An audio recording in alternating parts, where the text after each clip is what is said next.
ایک گہرا تاریک سمندر، اتنا گہرا کہ انسان اپنے ہاتھ بھی نہ دیکھ سکے، ایسی گہرائی جہاں سورج کی روشنی بھی دم گھٹنے لگتی ہے۔ اسی تاریک گہرائی میں ایک عظیم مخلوق تیر رہی ہے اور اس کے پیٹ میں ایک زندہ انسان موجود ہے۔ نہ ہوا، نہ روشنی، نہ نکلنے کا کوئی راستہ۔ سائنس کہتی ہے کہ ایسی حالت میں ایک منٹ بھی زندہ رہنا ناممکن ہے۔ یہ کہانی ہے حضرت یونس علیہ السلام کی۔ ہزاروں سال پہلے آج کے عراق کے علاقے میں ایک عظیم شہر آباد تھا جسے نینوا کہا جاتا تھا۔ یہ کوئی چھوٹی بستی نہیں تھی بلکہ ایک طاقتور شہر تھا جہاں 1,00,000 سے زیادہ لوگ رہتے تھے۔ مال و دولت اور طاقت نے اس قوم کو اندھا کر دیا تھا۔ ظلم عام تھا، اخلاقی بگاڑ اپنی انتہا کو پہنچ چکا تھا۔ حضرت یونس علیہ السلام دن رات انہیں ایک اللہ کی طرف بلاتے رہے۔ وہ کہتے تھے، ان پتھروں کو چھوڑ دو، یہ نہ تمہیں نفع دے سکتے ہیں اور نہ نقصان۔ مگر جواب کیا ملا؟ مذاق، طنز اور دھمکیاں۔ لوگ کہتے تھے، اے یونس، اگر تم سچے ہو تو وہ عذاب لے آؤ جس کی تم ہمیں دھمکی دیتے ہو۔ سال گزرتے گئے، قوم کی ضد اور انکار نے حضرت یونس علیہ السلام کو غم اور غصے سے بھر دیا۔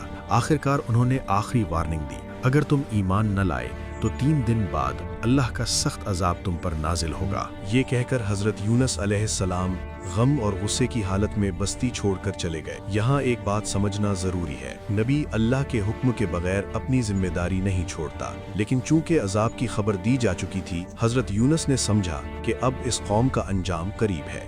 ادھر نینوا میں لوگ ہنسی اڑا رہے تھے۔ کیا ہوا؟ پہلا دن گزر گیا، کچھ نہیں ہوا۔ دوسرا دن بھی خاموشی سے گزر گیا، لیکن تیسرے دن جیسے ہی سورج نکلا، آسمان کا رنگ بدلنے لگا۔ سیاہ آگ اور دھوئیں سے بھرے بادل پورے شہر پر چھا گئے۔ لوگ گھروں سے باہر نکل آئے، یہ کیا ہو رہا ہے؟ تب انہیں یاد آیا کہ یونس نے کہا تھا 3 دن بعد عذاب آئے گا۔ قوم کانپ اٹھی، انہوں نے مان لیا یونس سچے تھے، یہ عذاب ہے۔ قوم کے سرداروں نے کہا، توبہ کرو، شاید اللہ ہمیں معاف کر دے۔ لوگ گھروں سے نکل آئے، کھلے میدانوں اور جنگلوں کی طرف بھاگے، ٹاٹ کے کپڑے پہنے، سروں پر مٹی ڈالی۔ معاملہ اتنا جذباتی ہو گیا کہ جانوروں کو بھی ساتھ لے گئے۔ مائیں بچوں سے جدا، جانور اپنے بچوں سے الگ، ہر طرف چیخ و پکار تھی۔ بچے ماں کو پکار رہے تھے، جانور رینگ رہے تھے اور انسان آسمان کی طرف دیکھ کر رو رہے تھے۔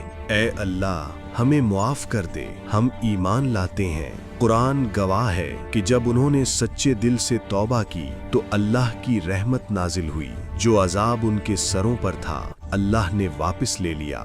آسمان صاف ہو گیا اور نینوا تباہ ہونے سے بچ گیا۔ پوری قوم ایمان لے آئی۔ ادھر حضرت یونس علیہ السلام اس سب سے بے خبر تھے۔ وہ یہی سمجھ رہے تھے کہ بستی تباہ ہو چکی ہوگی۔ وہ سمندر کے کنارے پہنچے۔ انہیں معلوم نہیں تھا کہ ان کا امتحان ابھی ختم نہیں ہوا بلکہ اب شروع ہونے والا ہے۔ سامنے ایک کشتی کھڑی تھی۔ ملاحوں نے کہا، جلدی کریں، سورج غروب ہونے سے پہلے روانہ ہونا ہے۔ حضرت یونس علیہ السلام کشتی میں سوار ہو گئے۔ لوگ ان کے نورانی چہرے سے انہیں نیک انسان سمجھ کر عزت دینے لگے۔ کشتی روانہ ہوئی۔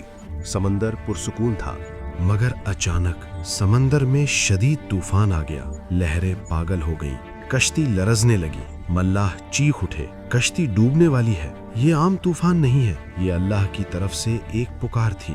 ملاحوں نے کہا، ہم میں سے کسی ایک کو سمندر میں کودنا ہوگا تاکہ باقی سب کی جان بچ سکے۔ مگر سوال یہ تھا، قربانی کون دے؟ یہ فیصلہ ہوا کہ قرعہ ڈالا جائے گا، جس کا نام نکلے گا وہ سمندر میں جائے گا۔ پہلی بار قرعہ ڈالا گیا، نام نکلا حضرت یونس علیہ السلام۔ لوگ بول اٹھے، نہیں، یہ تو ایک نیک اور پرہیزگار انسان ہے، ہم انہیں کیسے سمندر میں پھینک سکتے ہیں؟ دوسری بار قرعہ نکالا گیا، پھر وہی نام، حضرت یونس علیہ السلام۔ تیسری بار قرعہ ڈالا گیا، ایک بار پھر حضرت یونس علیہ السلام کا ہی نام نکلا۔ اب حضرت یونس علیہ السلام سمجھ گئے کہ یہ طوفان، یہ لہریں سب اللہ کی طرف سے ہیں، یہ ان کے رب کی ناراضگی ہے۔ انہوں نے اپنے کپڑے اتارے، خوفناک سمندر کی طرف دیکھا جہاں موت ان کا انتظار کر رہی تھی، اور پھر بغیر کسی خوف کے انہوں نے خود کو گہرے سمندر میں گرا دیا۔ پانی کے نیچے اللہ کا ایک عظیم سپاہی ان کا منتظر تھا۔ وہیں سمندر کی گہرائی میں اللہ نے اپنی سبز مچھلی کو حکم دیا۔ حکم بالکل واضح اور سخت تھا، یونس کو نگل لو مگر اس کی ہڈیاں نہ توڑنا، اس کے جسم کو نقصان نہ پہنچانا۔ یہ تمہاری خوراک نہیں، یہ میرا مہمان اور میرا قیدی ہے۔ حضرت یونس علیہ السلام کو یہ بھی احساس نہ ہوا کہ ایک عظیم مچھلی نے اپنا دہانہ کھولا اور انہیں نگل لیا۔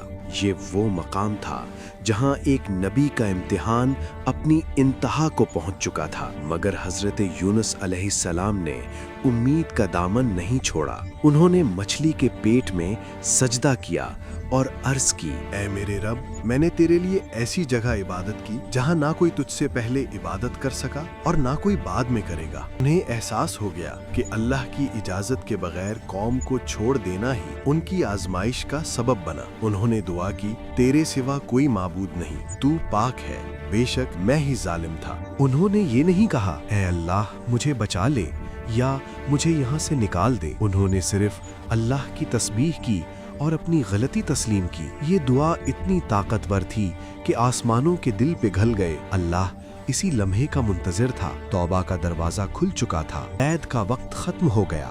اللہ نے مچھلی کو حکم دیا، میرے بندے کو کنارے پر چھوڑ دو۔ مچھلی نے حکم کی تعمیل کی اور حضرت یونس کو ایک ویران سنسان زمین پر اگل دیا، جسے قرآن نے ارا کہا ہے۔ مچھلی کے پیٹ کی تیزابیت اور گرمی نے حضرت یونس کی جلد کو اتنا نازک کر دیا تھا جیسے نوزائیدہ بچے کی۔ جسم پر بال باقی نہ رہے، ہڈیاں کمزور ہو چکی تھیں اور سورج کی روشنی برداشت سے باہر تھی۔ زخموں پر مچھر اور کیڑے درد کو اور بڑھا رہے تھے۔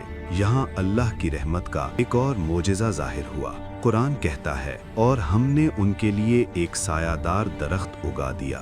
مفسرین کے مطابق یہ لوکی یعنی کدو کا پودا تھا۔ اللہ نے یہی درخت کیوں چنا؟ کیونکہ اس کے پتے بڑے، نرم اور ٹھنڈی چھاؤں دینے والے ہوتے ہیں اور اس پر مکھیاں بھی نہیں آتی۔ حضرت یونس علیہ السلام اسی درخت کے سائے میں آرام کرتے رہے۔ اللہ کے حکم سے ایک پہاڑی بکری روز آتی اور انہیں دودھ دیتی۔ آہستہ آہستہ جسم میں گوشت واپس آیا، جلد مضبوط ہوئی اور طاقت لوٹنے لگی۔ جب وہ مکمل صحت یاب ہو گئے تو اللہ نے فرمایا، اے یونس، اپنی قوم کی طرف واپس جاؤ۔ حضرت یونس نینوا واپس لوٹے۔ ان کا خیال تھا کہ وہ بستی اب راکھ کا ڈھیر بن چکی ہوگی، کوئی زندہ نہ بچا ہوگا، کیونکہ جب اللہ کا عذاب آتا ہے تو کچھ باقی نہیں رہتا۔ مگر جب وہ شہر کے قریب پہنچے تو حیران رہ گئے۔ شہر آباد تھا، بازاروں میں رونق تھی، لوگ زندہ تھے۔ جیسے ہی لوگوں نے حضرت یونس علیہ السلام کو دیکھا، خوشی سے دیوانے ہو گئے۔ لوگ دوڑتے ہوئے آئے، انہیں گھیر لیا اور کہنے لگے، اے اللہ کے نبی، آپ کے جانے کے بعد ہم نے اپنی آنکھوں سے عذاب دیکھا، ہم ڈر گئے اور سچے دل سے توبہ کی، اللہ نے ہمیں معاف کر دیا۔ قرآن سورۃ الصافات میں اللہ فخر کے ساتھ فرماتا ہے، اور ہم نے انہیں 1,00,000 یا اس سے زیادہ لوگوں کی طرف بھیجا، بس وہ ایمان لے آئے تو ہم نے انہیں ایک وقت تک زندگی دی۔ یہ تاریخ کا واحد واقعہ ہے کہ عذاب کی نشانیاں ظاہر ہونے کے بعد بھی ایک پوری قوم کی توبہ قبول کر لی گئی۔